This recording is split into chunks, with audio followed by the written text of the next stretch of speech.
So today we're going to be taking a look at the Transformers One Optimus Prime model kit from YoloPark. So let's get right into it. So right on front of the box you get a really nice image of Optimus Prime himself as well as his transformation. Down here you have cogged bot mode and Optimus Prime as well as his other name Orion Pax. Right here you have your little authenticity marker, and over here it says Transformers.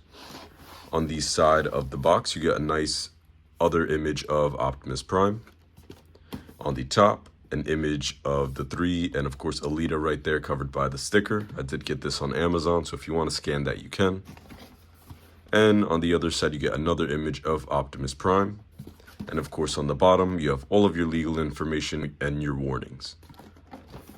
On the back of the box you get a nice kind of display of all the different figures you can get from the cogless bot mode, the cogged mode, and the final form, which I do believe are available right now. I might be wrong, but I do think they just came out. And then of course it shows you how you actually build these figures and everything that's included in this set. Now what's really cool about this box is it also does open. It has a Velcro flap, so I'm gonna open that up and show you what's inside. So opening up the flap, you could see everything that is included in the set. Of course, to build Optimus Prime, you do have to put them together since this is a model kit. And then on top, you get nice little images and promo images of some poses you could do with him and different things you could do with the figure. So pretty cool, but now let's go ahead and open it up. Right out of the box, you do get this nice little tray. Of course, as you saw before through the window, is all your pieces to build this figure. You also get this pamphlet that goes ahead and shows you how to actually build the figure. So essentially just your instructions booklet. It's pretty simple. And the final thing in the box is of course your little thank you from YoloPark, and you could scan the QR codes for of course all their social information and whatever other figures you want to go ahead and buy from them.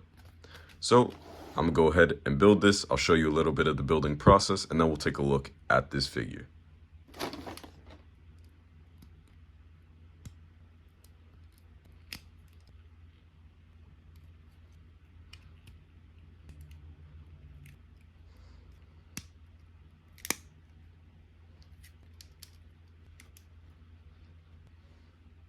Here is Optimus Prime fully assembled, and overall he looks really good. I love the bright colors and the metallic look to him, but I do have to say the assembly process was much more difficult with him compared to Bumblebee. Bumblebee is the only other model kit from YoloPark that I have, and it was just much more easier building that figure compared to this one. But we'll get more onto him in a bit. First, let's take a look at the few accessories that he comes with, because he does actually come with a couple. The first accessories are going to be his additional hands, and these two are splayed out hands, or like high five, whatever you really want to do with them. They're very nicely painted, and I love the metallic blue shine on them. It really makes them pop out. The next and final set of hands are going to be a gripping hand and a saluting hand. The gripping hand is for the final accessory, which I'll show you in a bit, but looks pretty cool. And then the other hand is more of like a saluting position, which is pretty cool. I definitely like that they included this since it is directly from the movie. Really nicely detailed.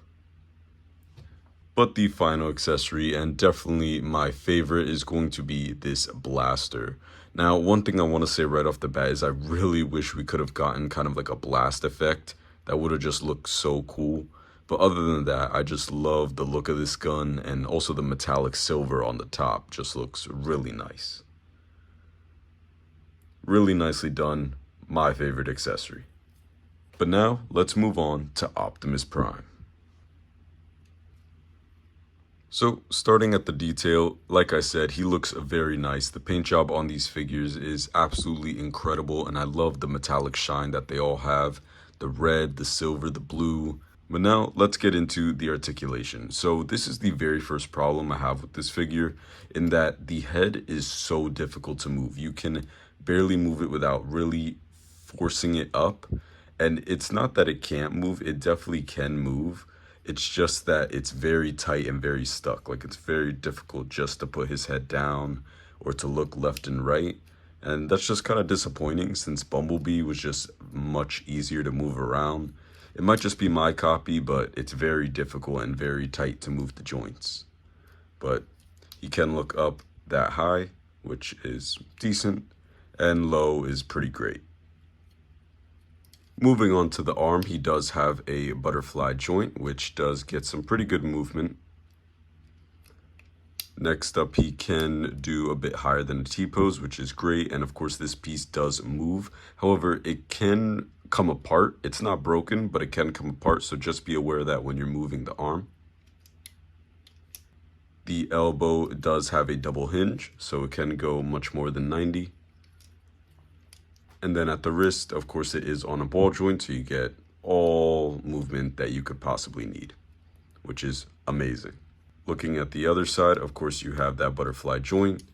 You can move the arm all the way up. You have a double hinged elbow. And of course, you have your butterfly or your ball jointed wrist. Moving on to the torso, you do get movement at the upper torso or the big red truck piece, which is on a ball joint, so you can move it all the way around.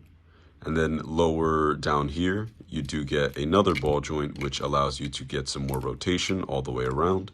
So some pretty good movement there. You get about that far for a crunch forward and not much crunch back. You could get a little bit if you force it, but not too much.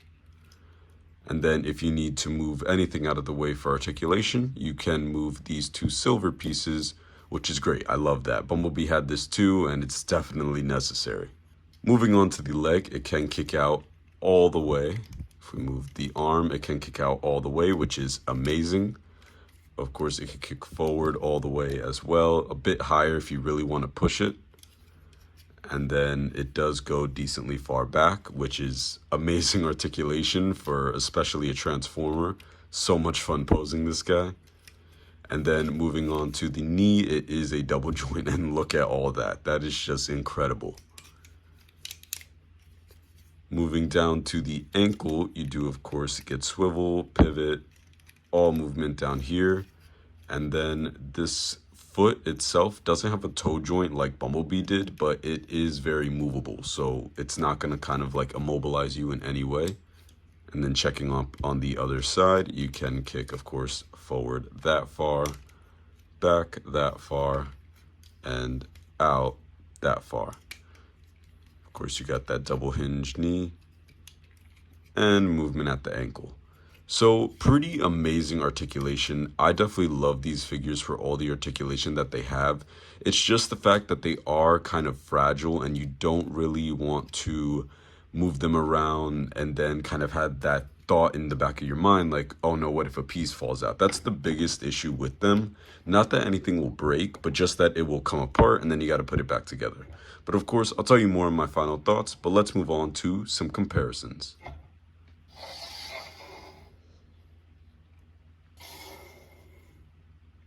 First up here is Optimus Prime with Bumblebee from YoloPark as well, and these two definitely look amazing together. Of course, you gotta have Bumblebee and Optimus together, and they just look great. And Optimus Prime is much more bigger than I thought. Rewatching the movie, I realized he is much bigger than Bumblebee, but it's just really cool to see that in action figure form. Next up here is Optimus Prime with the Maximum Hulk action figure from Marvel Legends, and I put these two together just to really show how tall this figure is. We already saw how we look with Bumblebee, but it is a really big figure for Optimus Prime.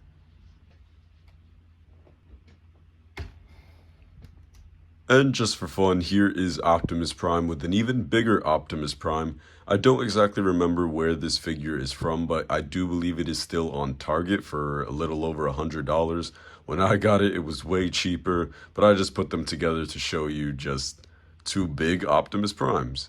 But now let's go ahead and let's move on to my final thoughts. So what do I think about the Transformers One Optimus Prime model kit from YoloPark?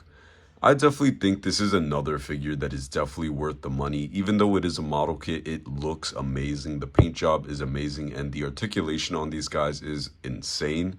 I really love all of the detail, even the tiny little details that they put into these figures, and they're just a lot of fun to mess around with and pose around. Now, if you want an Optimus Prime that you could kind of take off the shelf and mess around with and play with occasionally, I don't think that I'd go with this one. This one is, of course, a model kit, and when you mess around with him, sometimes a piece will fall off. I don't think that it's ever going to come to a point where a piece will actually break, but because it's a model kit, pieces will fall and you just have to deal with that. So this is definitely a figure more for the collector rather than someone who just wants to play with their toys. But if you are the collector, it is definitely worth it. So go ahead and let me know if you have this figure down below in the comments. Thank you for watching, and I'll see you next time.